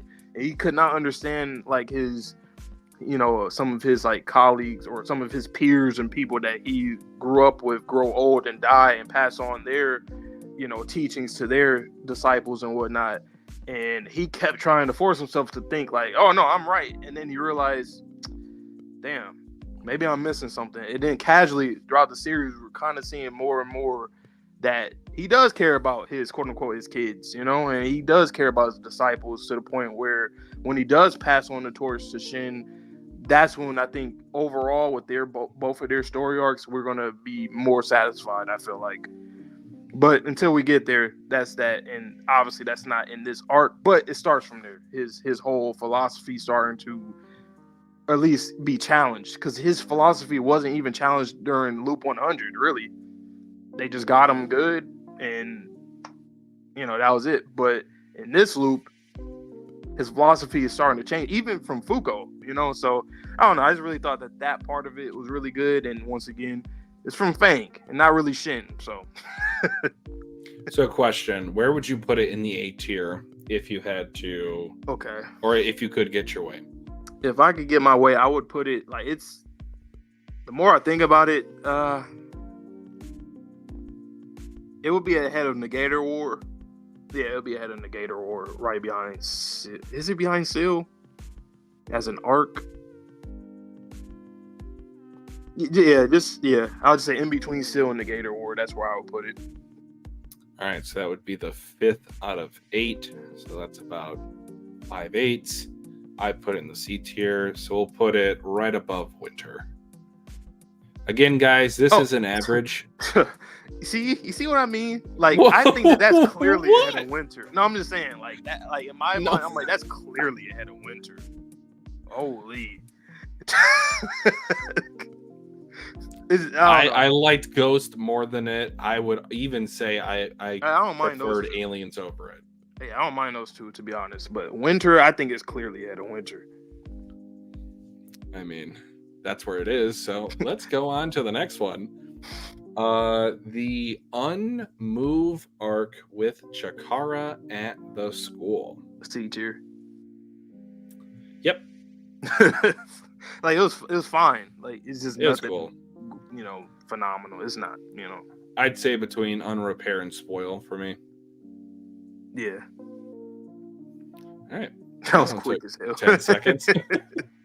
Just like the arc. Ooh. Anyways, next up is the Uma Sick arc, where Rip finally gets his get back with one leg instead of two for Blade Runner, as him and Latla go up against the first master rule that we get introduced to. And then Fuko, at the end of it, she goes in through a portal that Uma Move made, meets the master or superior 10 rules, and finds out that Andy's on the sun. This is interesting. I almost immediately was going to say S tier, but it's not like it was. I mean, you know what's funny? I think it has to be either above or below Undead versus Unrepair. I do like it more than Summer, I think.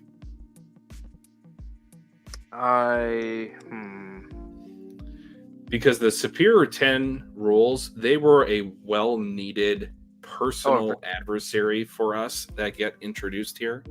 Yeah. You know what? Just because of Andy, what he did, that shit goes high. So yeah, you can choose. I don't mind where it goes, to be honest. Let's see. I still feel like I like this more than Undead versus Unrepair. Yeah. I'm fine with that because hey, it's my boy ripping this arc anyway. So you know what I'm saying. That's the bias. That's just a bias there. Okay, next up is Unburn with Engine the Boy. He is a ramen chef that has been traveling across many countries to perfect his recipe. Fuko and Co. open up a rival food stand across from him. They have a ramen battle, and then once he does come onto the team, that's when they go to the sun to attempt to bring Andy home. Personally, I think it's kind of the same thing as Chikara. Like it's good, but it's just not nothing crazier. You know me, my triggers are as it relates to parents and their kids. So when he had that conversation with his bedridden, probably on hospice mom, that just kind of hit me differently. So I would say, me personally, I would put this above Aliens? ? For me, I put it. Do I like it more than Unrepair, or do I think it's? Yeah, I would say it's the top of C for me. The top of C. Because I really like Engine as a character. Like he's really cool. Nothing to hate about him. He's not annoying. He doesn't have like any gags. Like he's solid dude, and that's a big part of his arc. Okay. If we average it out and put it in the B tier, which of those arcs do you think it goes above? I feel like it goes above Unchanged, but not Unavoidable. Yeah, that's fair. All right.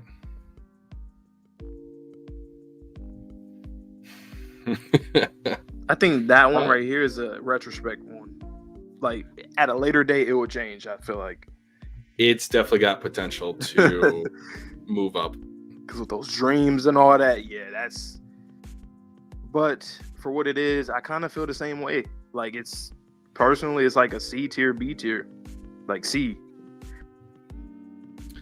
I just don't know enough about Julia to fully let my guard down, which is funny because we've had this conversation with our boy Sherm for the longest time about how we didn't trust Juiz like all the way up until like recently.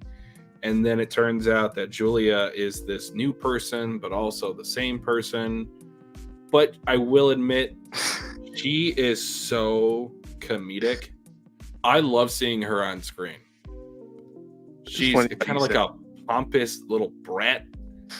It's just adorable. It's kind of funny that you pointed out, like, we really were suspicious of her until, like, damn near until she died. Like, not long. Like, I'm not gonna lie to you. When she had the conversation with Fuko, when she handed over the first seat, I low key thought it was gonna be some bullshit, some snake shit going on there too. And now, with my final move, I put you in checkmate. Oh man, how did she do this? But yeah, I just thought the Injustice, for now, I would say it's like a C tier for me. I don't really have that much to say about it, really.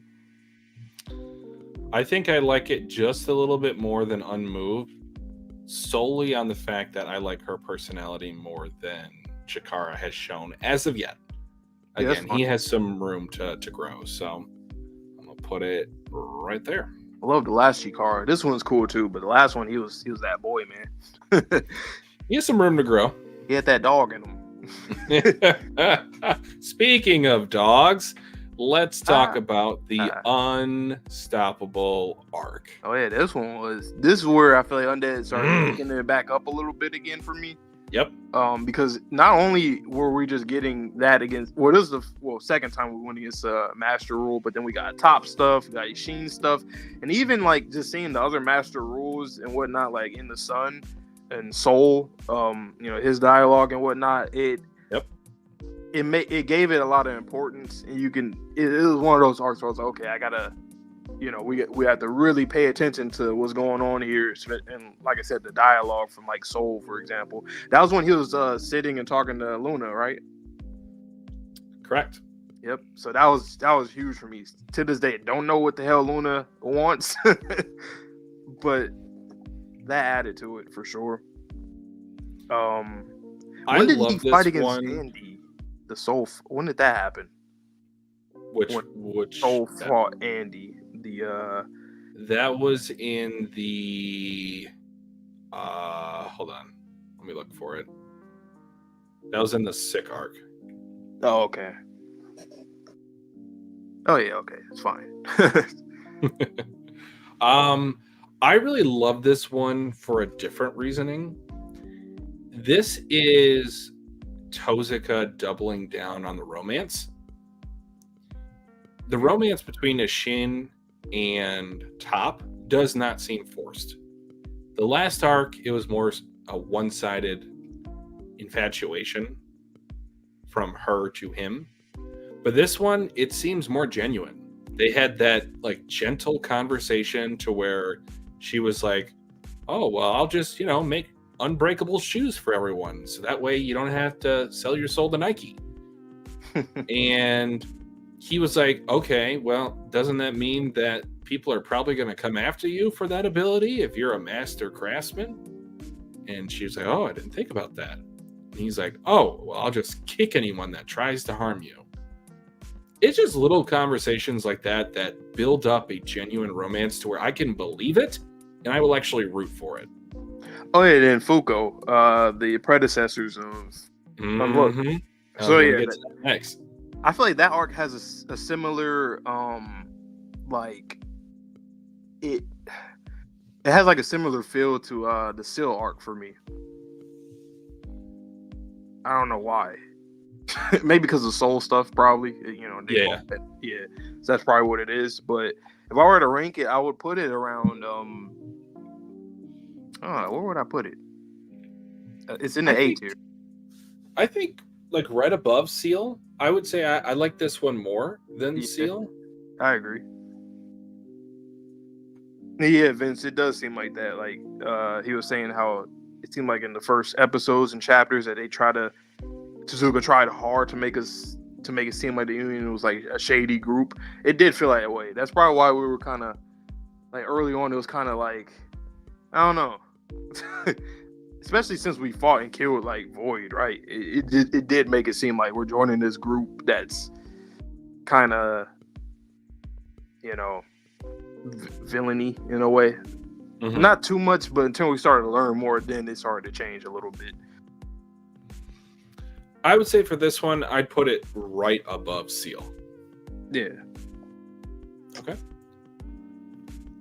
All right. The penultimate one, because we will not be ranking the unstoppable or untouchable arc just yet. It's not done, so let's just wait for him to cook.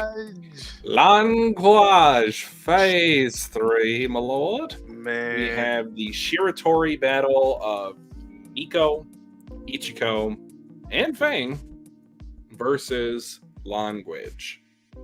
Personally, it's gotta be S, right? Yeah.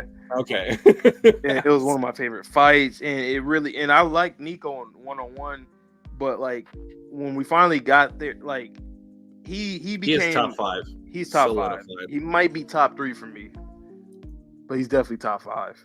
I was like, wow, it was literally one of my favorite moments in the entire manga. And then her showing a bit of compassion or a bit of humanity. I'm talking about Uma Language, where her last rule or her last use of her turn is to get the two of them married. Mm-hmm. And there's something so heartwarming about that. When you know you've lost, when you know you're about to die, they say the common phrase is, you truly know a person on their deathbed, or they show their true colors. Yep. Language, yes, she was combative or, aggressive towards humanity. But at the end of the day, it seems like she just wanted her get back. She wanted to play a game. And yes, she could enjoy the game, but she wanted to play a game with a smart man. And there's almost a childlike innocence about her that I love that was fully developed in this arc. I would say S tier. As of now, maybe slightly higher than Autumn. I don't think I like it as much as Spring, though. Damn, I'm actually surprised you have it above Autumn. It's close, but I feel the artwork, the fact that they're bringing back Sun, Luna for the mini battle, just the way that they were using their intellects for Nico, him being propelled, solidifying his top 5 ability, and now he has Unforgettable. I will never forget that. That, like, honestly, like, and I already said it, but I legitimately think, like, if we were to do some kind of ranking, I mean, it would probably be hard to do tier lists. We'll see. But, like, in terms of, like, moments in the series, that's, like, it might be, it's top 3 moments for me. Because Nico, it really solidified him as, like, one of my favorite characters. And I don't think he's going to fall down much. Unless, I mean, he can't have a Shin thing. Because Shin didn't really have, like, a crazy peak. But I think Nico solidified, kind of like how Ano Una solidified in like my top 7 or so. I think Nico, he solidified my top 5 now. So that was a long monologue from me. How do you feel you should rank this? I also agree. I'll put it above Autumn slightly. It's not too much, but it's slightly better though as an arc. Okay. All right. Last up for now. We have Fuko and her mom, and this is the idol arc of Unchaste. This is like Fuko and her mom stuff. I think I would put, I don't know, where would I put it? It's somewhere around Unburned, Unchanged, Unavoidable for me. I just don't know where I'll rank them, but in that area. And Unrepair somewhere. I think B tier is fair. I think I like this one more than Unavoidable, simply for the fact that we got more of it than we got in the Unavoidable arc. Unavoidable was just a boxing match. Yeah, that's true. But I don't know. Do you know something too about that one? You know what I noticed with Undead, and this is not like a big detriment, but now that I really think about it, some of these arcs, they do so well in a lot of departments, but there's always something, for some reason, I'm left unsatisfied for some of these. We talked about it with, Yeah, we talked about it with Negator, the Negator War. We talked about it with obviously with Untruth arc. There's a few other ones. I feel like this one too, in a way. I wanted a little bit more. It feels like more emotional. I think I would have liked it a little more. My issue with this arc is, and I know that Tozuka has explained it, but then this is primarily just a mental hiccup on my end. I don't really understand the whole Fuko was fading away, but she isn't anymore, and now it's been solidified. I think it was explained that essentially her parents are now going to get together in this loop, and that will fix her. And Uma's soul was just banking on her thinking it might have been a time paradox shenanigans. Right. Yeah, that's true. And then, like what Vince said too about Kururu, I also agree with that. It's an arc that I feel like it has the foundation. It's just the execution is off. The concept of it is great, but there's certain things. It's just there's like 3 different things that kind of does bring it down. So I'm not gonna lie, I might put it in the lowest B. I don't think that Kururu's story is done in the slightest. But yes, I agree. For now, it was quite disappointing on how that was handled. I feel like it's going to depend on if she wants to continue her idol career or not. Now, that would be pretty cool to see her just walk away from it and continue her. That actually, it would work because they literally kidnapped her. Yeah, and it actually works best with her character because other people, just as the audience and as like us, the audience, and as characters in the series that have like good relationships with each other, I think that it makes sense because I always wanted at least one person to be like nah, and it makes sense for her to be like that. She was way on the outside of everybody else, and honestly, that'd be a great character moment for her.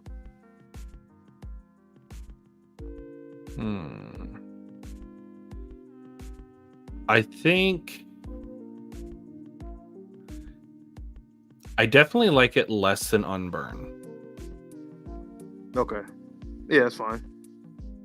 But I might like Unchange more. Yeah. I agree. Damn. That's another one that I feel like if you would have asked me before the stream started, like where I would rank that, I don't think I would give it the lowest B. But now that I've compared it to the other ones, I feel like that's fair. Yeah, it's a weird one because it has all the foundation and the potential is just certain. There's a few things that really brings it down from an objective standpoint. All right. Are there any of them that we want to move? Let's see the S tier.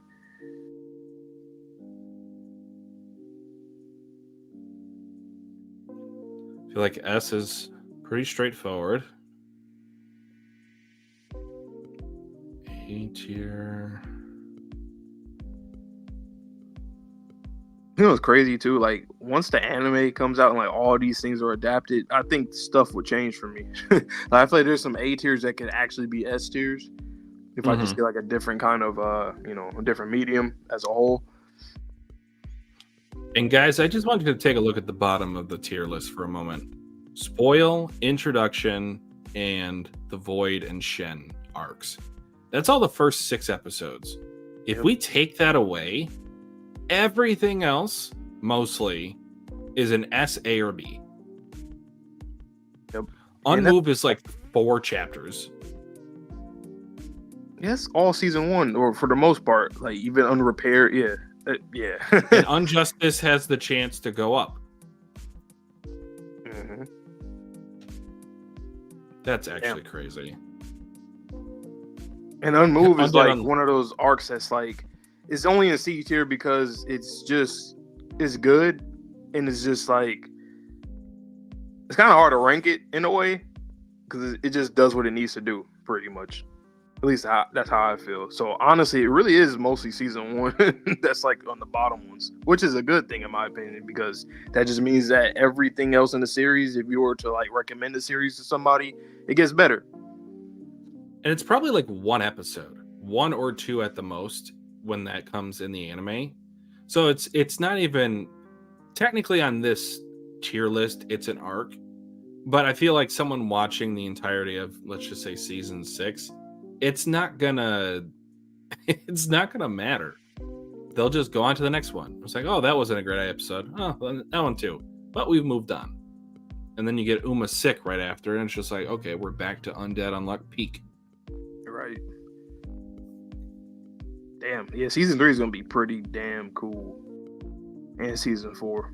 Now that I'm looking at some of these, or at least how we think that they're gonna break it down, but like think of A tier, for example. You see you see how many one-on-ones is there? That's 3, 4, 5. Yeah, it's like 5. There's 5 loop 100 one-on-ones in A tier. That just shows you that that's going to have a lot of great arcs once we see that in the anime. And even S tier, like we've gotten 2 of them. Already. We have 3 of them, and like one's the longest arc in the series, and then probably the second longest arc is right behind it. Actually, just 1, but still, yeah. Well, didn't we get Unbelievable in Autumn in season 1? Oh no! I thought you were talking about season 4. My bad. Oh no. Yeah, season 4. That's gonna be. I don't even know if we get to language by that point. Probably not. I know, right? We really got to see how they break that down. How many seasons? Well, we don't know how many chapters, but like, damn, Undead might go for like 7 seasons then, or 8. Well, let's think about it. So, season 1 covered 6.5 volumes, or 6 volumes. There's 25, give or take. So 6. 12, that's season 2, 18, season 3, 24, season 5, 4, and it's not over. Yeah, it could have 7 or 8 seasons. Damn, My Hero. It's going to be on our channel for about 10 years, man. I'll be here. Just like with Invincible, One Piece live action. It's a lot of stuff.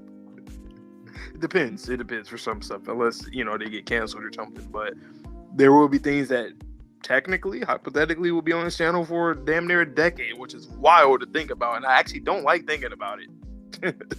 Oh God.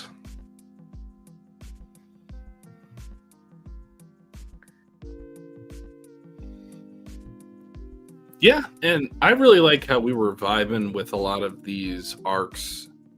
I feel like that's mainly been our experience with this series. I feel like there's only 1 or 2 arcs that we, vastly disagreed with, but yeah, I see it's top loaded. Yeah, for sure.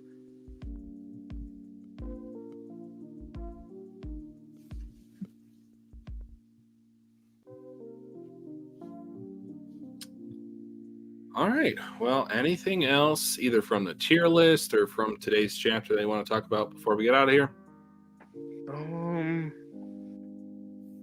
Nah. I'll just say, we're gonna plug your One Piece live action. I mean, not live stream. One Piece manga live stream. Maybe live action in a way. That should come out, or that you'll be streaming around the end of this month, or the month's about to end. But yeah, the next few days. Okay. So yeah.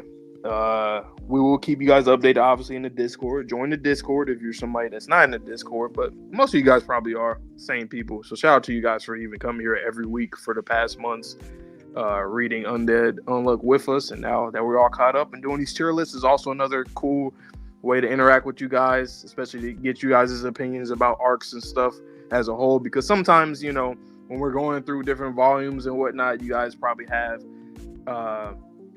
already told us things just in case we missed it from some people of how they felt about a certain arc or anything like that. You can in the stream, you guys can say it in the chat when we're doing these tier lists too, so we can all get a gist of how we all feel about the series in general. So it's pretty cool.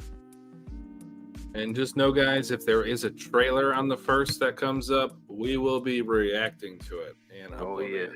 So we got to get more people on this series. Yep. So that's all I got on my end. All right, guys. So thank you so much for joining us on today's live stream reaction of Chapter 216 and our ranking of all of the arcs in the series. If you haven't already and you enjoyed, make sure you like the video, subscribe. We got Undead Unluck every week. We got My Hero every week until the end of Season 7. We will be having Haikyuu coming up, Berserk, the manga, Dadan, Bleach, 1,000-Year Blood War, and much more before the end of the year. And as Vontae likes to say, stay safe, stay healthy, stay clean. See you in the next video or stream. Peace. Peace.